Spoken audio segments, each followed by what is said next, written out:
கிறிஸ்து இயேசுவில் அன்புள்ள சகோதரர்களே, சகோதரிகளே,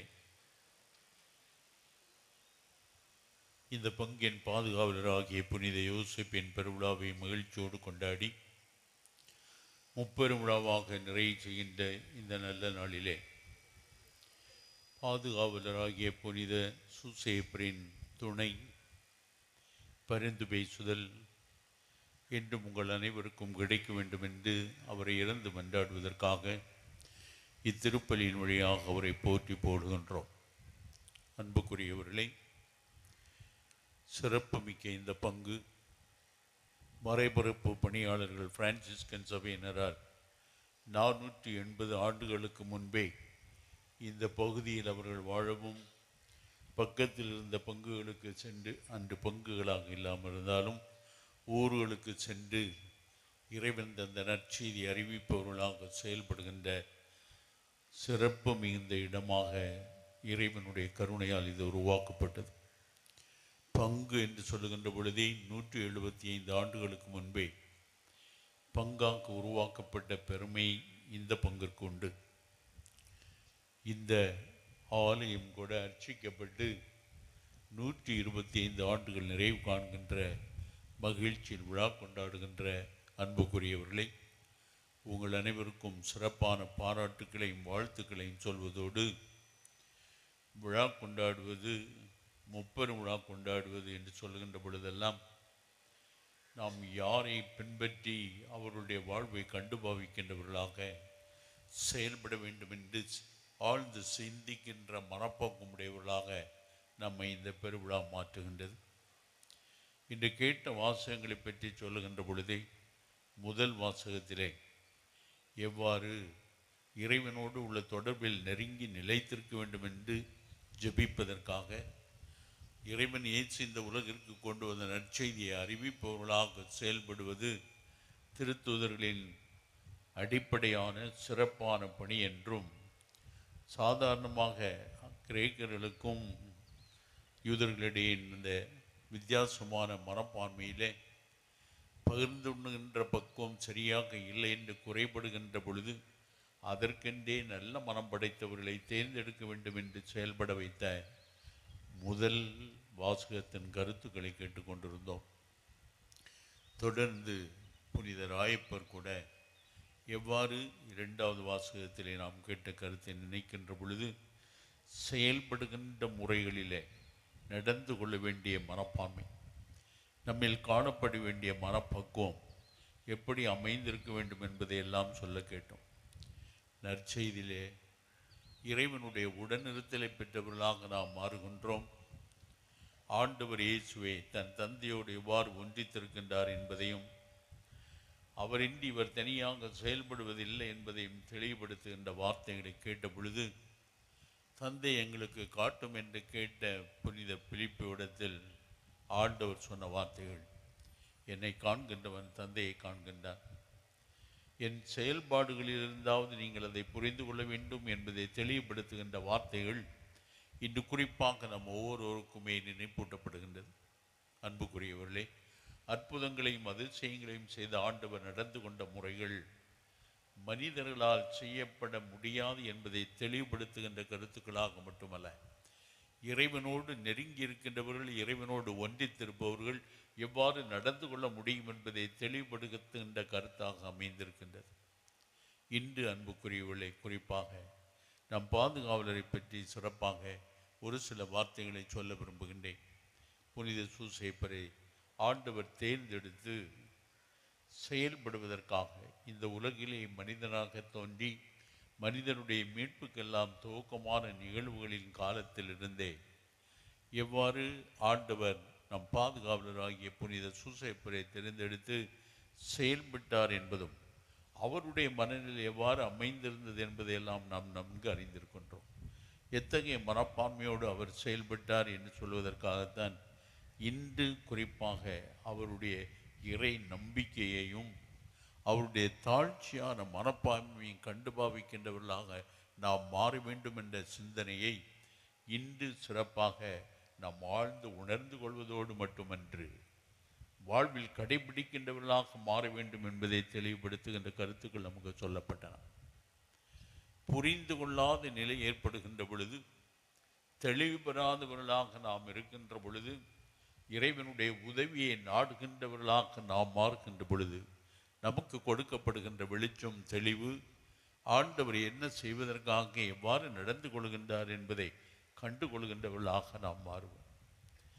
அந்த துணிச்சல் மட்டுமல்ல, கன்னிமரி கருத்தரித்திருப்பதை கண்ட அவர் எவ்வளவு மனக்கலக்கம் அடைந்திருக்க வேண்டும் என்று சொல்லுகின்ற பொழுது, தன்னோடு உறவு கொள்ளாமலே கருத்தரித்திருப்பதை கண்டு கலங்குகின்றவராக இருப்பவர், பிறரால் குறை கூறப்படக்கூடாது என்ற மனப்பான்மையோடு அனுப்பி வைத்து விட வேண்டும் என்று நினைத்த பொழுது ஆண்டவருடைய உதவியை நாடுகின்றவராக மாறியதினாலே பிறர் குறை கூறாதவர்களாக வாழவும், ஏற்றுக்கொள் என்ற மனநிலையோடு செயல்படவும், தன்னையே தாழ்த்தி கொள்கின்றவர்களாக, இறை நம்பிக்கை மிகுந்தவராக செயல்பட்ட ஒரு இணை என்ற பொழுது, அன்புக்குரியவில்லை, எல்லா காரியங்களையும் நம்மால் முழுமையாக புரிந்து கொள்வதற்கான திறமையற்றவர்களாம் என்பதை ஏற்றுக்கொள்கின்ற பக்குவம் உடையவர்களாக மாறுகின்ற பொழுது இறைவனுடைய உதவியை நாடுகின்றவர்களாக இருப்போம். எல்லாவற்றையும் தெரிந்தவர் ஆண்டவர் மட்டும்தான். எல்லாவற்றுக்கும் எதனால் இப்படி நடக்கின்றது என்ற காரணத்தையும் தெரிந்தவர் இறைவன் தான்.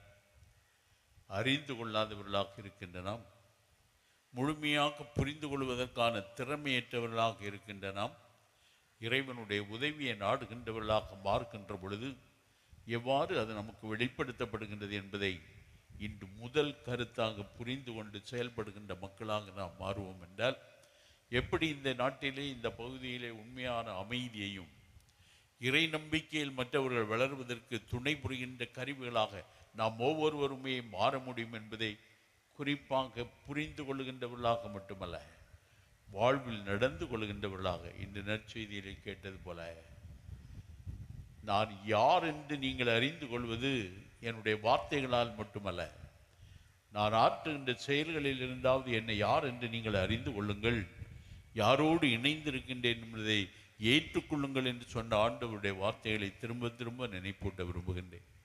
அன்புக்குரியவர்களே, இந்த புனிதருடைய வாழ்வு எவ்வளவு தியாகம் செய்வதற்கு தயாராக இருந்தது என்று சொல்லுகின்ற பொழுது, எத்தகைய துன்பங்களும் தான் தன்னுடைய பொறுப்பு மிகுந்தவனாக மாற்றப்பட்ட பொழுது நடந்த நிகழ்வுகளை பற்றி சொல்லுகின்ற பொழுது, குழந்தைக்கு விபத்து, ஆபத்து, உடனடியாக இங்கிருந்து இடம்பெயர்ந்து சென்று எகிப்துக்கு செல்ல வேண்டும் என்று சொன்ன பொழுது, எவ்வாறு இரவிலே துணிச்சலோடு எங்கு செல்கின்றோம், யாரை எங்க நமக்கு தெரியும், யாருடைய துணையும் பாதுகாவலும் நமக்கு கிடைக்கும் என்ற மனக்கலக்கமே இல்லாதவராக, ஆண்டவர் சொன்ன வார்த்தை இது, அதன்படி நடக்கின்ற பண்புடையவர்களாக மாறுகின்ற மனப்பக்குவம் படைத்தவராக இருந்த இவர், கன்னிமரியையும் கடவுளின் மகனையும் அழைத்து கொண்டு இரவிலே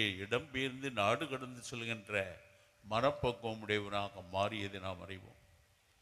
திரும்பி வருகின்ற சூழ்நிலை, யாரோடு இறந்து விட்டான், திரும்பி போகலாம் என்று சொல்லி முடிவெடுத்த பொழுதும் கூட, நீங்கள் அங்கே செல்ல வேண்டாம், இன்னும் தொடர்ந்து ஆபத்து இருக்கின்றது, அவரை பின்தொடர்ந்து வந்தவரும் அதே போன்று நடந்து கொள்கின்றார் என்பதை உணர்ந்தவராக எவ்வாறு செயல்படுகின்றார் என்பதையெல்லாம் இன்று ஆழ்ந்து சிந்திக்கின்ற மனப்பான்மை, இறைவன் சுட்டி காண்பிக்கின்ற வழிமுறைகள், அவர் தெளிவுபடுத்திய வாழ்க்கை முறை நம்முடைய வாழ்வாக மாறுவதற்காகத்தான் அன்புக்குரியவர்களை திருநாள் கொண்டாடுகின்றோம். அது முப்பெருவிழா கொண்டாடுகின்றோம் என்று நினைக்கின்ற பொழுது, இறைவன் நமக்கு கொடுத்திருக்கின்ற சிறப்பு இடத்தை புரிந்து கொண்ட மனப்பக்குவமும் அதன்படி நாம் நடந்து கொள்கின்றவர்களாக மாறுவதற்காக.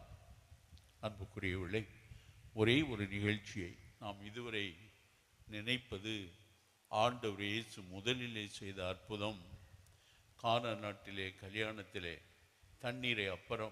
தண்ணீரை ரசமாக மாற்றிய அற்புதமான நிகழ்வையே ஆண்டவர் இயேசு முதலிலே மனிதனாக தோன்றிய பொழுது செய்த அற்புதம் என்று நினைத்து கொண்டிருக்கின்றோம். அது வழிமுறைகளில் காணப்படுகின்ற வாழ்க்கை முறையிலே நாம் அறிந்து கொண்ட உண்மை. ஆனால் இந்த அப்பாக்ரிஃபல் புத்தகங்கள் என்று சொல்லுவாங்க. திருச்சபை தொகுத்து தந்திருக்கின்ற விவிலியத்தை கடந்து வேறு நிரம்ப புத்தகங்கள் எழுதப்பட்டன. அதை தமிழில் எப்படி சொல்லணும்னு தெரியல. அப்பாக்ரிஃபல் புக் என்று சொல்லுவோம். அதில் ஒரு புத்தகம் என்ன வார்த்தை,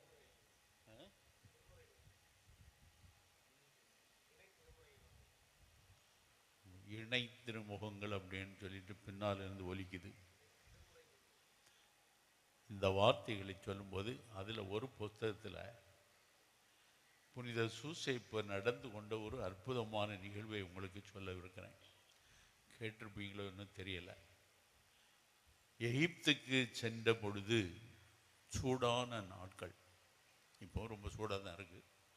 அந்த சூடாக இருந்த நாட்களிலே குழந்தை இயேசு வேர்த்து கொட்டி உடல் முழுவதுமே சூடாக மாறி புண்ணாக இருந்தது போல இருக்கின்ற சூழ்நிலையிலே அந்த பகுதியிலே குளிப்பாட்டுறதுக்காக தண்ணி கிடைக்கல.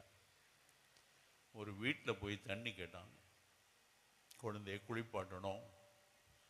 அப்போது நம்ம வழக்கமாக முன்னால் சின்ன அண்டான்னு சொல்லுவோம், அதில் ஒருத்தர் தண்ணி கொடுத்தாங்க. அதிலே வைத்து குழந்தையை குளிப்பாட்டின பிறகு அந்த வீட்டில் உள்ள குழந்தைக்கு உடம்பெல்லாம் புண்ணாக இருந்ததை பார்த்த சூசைப்பர் சொன்னாராம், இந்த தண்ணி கீழே ஊற்றிடாதீங்க, அந்த குழந்தை இதில் குளிப்பாட்டுங்க அப்படின்னு சொன்னார். குழந்தையை குளிப்பாட்டுகின்ற பொழுதே உடல் முழுவதும் புண்களாக இருந்ததெல்லாம் குழந்தை முழுமையாக குணம் பெற்ற நிகழ்ச்சி.